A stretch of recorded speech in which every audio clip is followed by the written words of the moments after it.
तर मित्रांनो, फोन कंपनीने दिला, लॅपटॉप कंपनीने दिला, युनिफॉर्म कंपनीज देते मित्रांनो. तर हेल्थ इन्शुरन्स तरी स्वतःचा घ्या. कॉर्पोरेट हेल्थ इन्शुरन्स वरती 100% डिपेंडंट नाही राहिलं पाहिजे. कारण की मुद्दा नंबर 1, कॉर्पोरेट हेल्थ इन्शुरन्स कंपनीने जे दिलंय ते तुम्हाला पुढची कंपनी देईलच याची काही गॅरंटी नाहीये, किंवा ती कंपनी पुढच्या वर्षी ते कंटिन्यू ठेवेल असं नाहीये. मुद्दा नंबर 2, कॉर्पोरेट हेल्थ इन्शुरन्स मध्ये टर्म्स अँड कंडिशन्स तुमच्या हिशोबानेच असतील असं नाही. बऱ्याच वेळेस सम इन्शुर्ड कमी असू शकते, रूम रेंट कॅपिंग असेल, को पेमेंट असेल, जे तुमच्या हातामध्ये नाहीये. मुद्दा नंबर 3, असंही असू शकतं की कॉर्पोरेट हेल्थ इन्शुरन्स मध्ये फक्त तुम्ही एकटे कव्हर आहेत, तुमची फॅमिली, तुमची बायको, मुलं कव्हर नाहीयेत.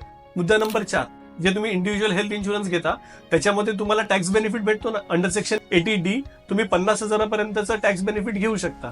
मुद्दा नंबर 5, जे तुम्ही सेल्फ इन्शुरन्स घ्याल ते इन्शुरन्स तुमच्या टर्म्स अँड कंडिशन्स प्रमाणे असेल. तुम्ही ठरवाल की तुम्हाला काय सम इन्शुर्ड हवी, तुम्हाला टर्म्स अँड कंडिशन्स काय हवे, तुम्हाला कोणते कव्हरेजेस हवेत, कोणते नको आहेत, आणि ते तुमच्या हिशोबाने असेल तर ते तुमचं इन्शुरन्स असेल, कंपनीचं नाही.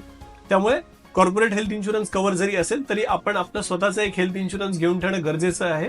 आणि सम इन्शुर्ड आजच्या हिशोबाने तुम्ही ठरवायला हवी, स्वतःच्या हिशोबाने, स्वतःच्या लाईफस्टाईलच्या हिशोबाने. तुम्हाला पण जर तुमचा हेल्थ इन्शुरन्स घ्यायचा असेल तर मला खाली दिलेल्या नंबरवरती संपर्क साधा. थँक्यू.